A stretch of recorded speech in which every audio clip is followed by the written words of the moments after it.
मरकज और किसानों के बीच बातचीत को लेकर अभी भी तातुल बरकरार है। हमारे नुमाइंदे खुर्रम शहजाद ने किसान लीडर सतनाम सिंह से बातचीत की। के आंदोलन को 1 महीना पूरा हो चुका है, लेकिन किसानों का जोश अभी तक कम नहीं हुआ है। लेकिन आज सरकार और किसानों के बीच बातचीत होने को लेकर के कुछ सुगबुगाहट जरूर है। हमारे साथ हैं सतनाम सिंह जी, किसान लीडर हैं। सतनाम सिंह जी, आज क्या सोच रहे हैं आप लोग, क्योंकि सरकार की तरफ से कल राजनाथ सिंह जी की तरफ से साफ तौर से कहा गया कि किसान भाई हमसे चाहें तो पूरी तौर से बात कर सकते हैं। देखो जो गलबात करने की गल आ उन्होंने मन ही नहीं है सरकार का। प्रधानमंत्री कुछ बोलते हैं, राजनाथ सिंह कुछ बोलते हैं, फिर दूजे जो तोमर साहब वो कुछ बोलते हैं, बार बार करते हैं। चिट्ठी पत्र का व्यवहार चालू किया है।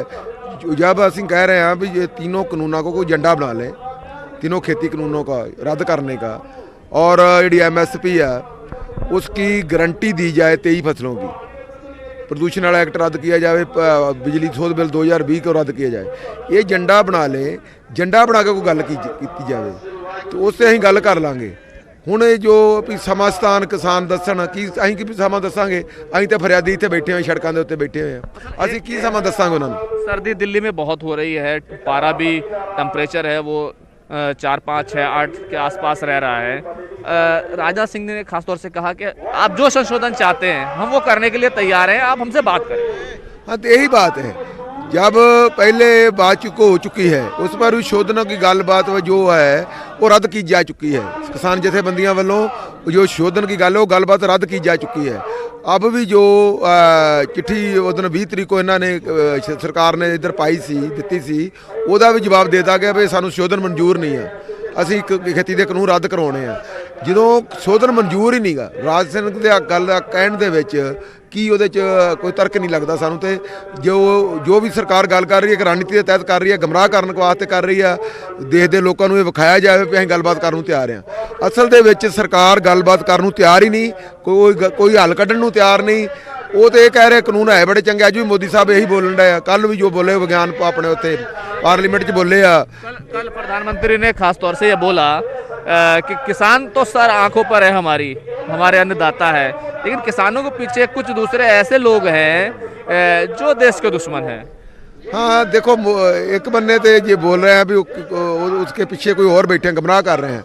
ये किसान अंदोलन की तीन कर रहे हैं। ਜਦੋਂ कि किसान अंदोलन ਕਿਸੇ ਦਾ ਪੈਦਾ ਕੀਤਾ ਅੰਦੋਲਨ ਨਹੀਂ ਹੈ। ਇਹ ਮੋਦੀ ਸਾਹਿਬ ਦੇ ਜਿਹੜੀਆਂ ਨੀਤੀਆਂ ਵਾ, ਨਿੱਜੀਕਰਨ ਦੀਆਂ, ਉਦਾਰੀਕਰਨ ਦੀਆਂ, ਖੁੱਲੀ ਮੰਡੀ ਦੀਆਂ, ਉਹਨਾਂ ਦਾ ਪੈਦਾ ਕੀਤਾ ਅੰਦੋਲਨ ਹੈ। ਜੋ ਸਾਮਰਾਜੀ ਨੀਤੀ ਉਹਦਾ ਪੈਦਾ ਕੀਤਾ ਅੰਦੋਲਨ, ਨਾ ਕਿ ਕਿਸੇ ਦਾ ਪੈਦਾ ਕੀਤਾ।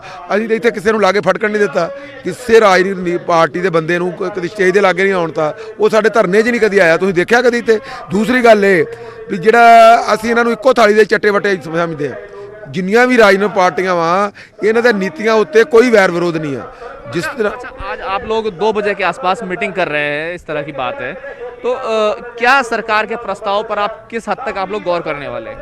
देखो, जो पंजाब की जथेबंदी उनकी मीटिंग हो रही, संयुक्त मोर्चे की अभी कोई मीटिंग नहीं हो रही। जो उनकी अपनी हो रही है, कल भी उन्होंने मीटिंग की है, अज भी वो करनगे, वो अपनी गल करन। असी जो चिट्ठी पत्र का व्यवहार चालू किया हुआ है सरकार ने, उनको असी तो रद्द किया कर किसी मीटिंग में गए नहीं इन्हों की, क्योंकि इनकी मीटिंग जो है तो एक दूसरे को समझने समझाने की गल कर रहे हैं। अभी तक इस किसानों को समझाना है, क्या समझाना है?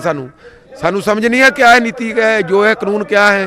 ये कानून के किसानी कितने का क्या तबाह कर देंगे, कितना खेती कितना तबाह करेंगे। अच्छा, ये इसका 1 महीना हो गया आंदोलन, फिर ये आंदोलन कब तक? अगर बातचीत भी नहीं, बीच में बंद हो गई बातचीत, अब फिर से ये बातचीत शुरू हो रही है, तो फिर कब तक आंदोलन?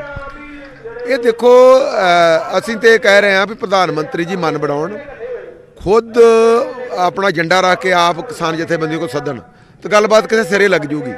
जिन्हें चਿਰ ਉਹਨਾਂ ਦਾ ਖੁਦ ਦਾ ਮਨ ਨਹੀਂਗਾ। ਤੋਮਰ ਸਾਹਿਬ ਜਿੰਨੀਆਂ ਮਰਜ਼ੀ ਮੀਟਿੰਗਾਂ ਕਰ ਲੈਣ, ਕੋਈ ਹੋਰ ਮੀਟਿੰਗਾਂ ਕਰ ਲੇ, ਉਹਨਾਂ ਦਾ ਕੋਈ ਅਰਥ ਨਹੀਂ। ਜਦੋਂ ਤੇ ਉਹ ਤੋਮਰ ਸਾਹਿਬ ਤੇ ਕਹਿ ਰਹੇ ਕਾਨੂੰਨ ਬੜੇ ਚੰਗੇ ਆ ਪਿਛਲੇ ਦਿਨੀ ਜਿਹੜੇ ਹੈਗੇ ਆ ਅਮਿਤ ਸ਼ਾਹ ਨਾਲ ਮੀਟਿੰਗ ਹੋਈ ਆ। ਅਮਿਤ ਸ਼ਾਹ ਜੀ ਗ੍ਰਹਿ ਮੰਤਰੀ ਇਹ ਕਹਿ ਰਹੇ ਆ ਵੀ ਜਿਹੜਾ MSP ਅਸੀਂ ਦੇ ਨਹੀਂ ਸਕਦੇ। तो एक बने कह रहे हैं, प्रधानमंत्री कह रहे हैं, भी दूजे भी कह रहे हैं खेतीबाड़ी मंत्री भी अं जी MSP बंद नहीं करनी, MSP चालू रहेगी। क्या अर्थ है उसका? दूसरी बात सानू जब प्रधानमंत्री खुद कह रहे हैं MSP चालू रहेगी तो फिर MSP उन्होंने कानून बनाने क्या अर्ज है? जे मतलब मैं कोई गल जवानी कह रहा ਤੇ ਮੈਨੂੰ ਲਿਖ ਕੇ ਜਾਂ ਉਹਦਾ ਕਾਨੂੰਨ ਬਣਾਉਣ 'ਚ ਉਹਨੂੰ ਕਿਸੇ ਫਾਰਮੇਸ਼ਨ 'ਚ ਲਿਆਉਣ ਦਾ ਮੈਨੂੰ ਕੀ ਵਿਰੋਧ ਆ? ਫਿਰ ਕਿਉਂ ਨਹੀਂ ਲਿਆ ਰਹੀ ਸਰਕਾਰ? ਅਸੀਂ ਇਹੀ ਮੰਗ ਕਰ ਰਹੇ ਹਾਂ ਵੀ 23 ਫਸਲਾਂ ਦੀ ਖਰੀਦ ਦੀ ਗਰੰਟੀ ਦਾ ਕਾਨੂੰਨ ਕੇਂਦਰ सरकार बनावे। क्यों नहीं होते? आ नहीं रहे होते। एक प्रस्ताव सरकार की तरफ से आया, संशोधन करा लीजिए। आपकी तरफ से कोई प्रस्ताव जाएगा उनको? क्या आपकी तरफ से कोई प्रस्ताव जाएगा? साढ़े वालों कोई प्रस्ताव नहीं जाएगा।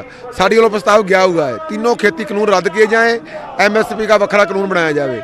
ये साढ़े वालों कानून, साढ़े वालों जो भी प्रस्ताव गया हुआ, ये सरकार ने फैसला करना की नहीं करना।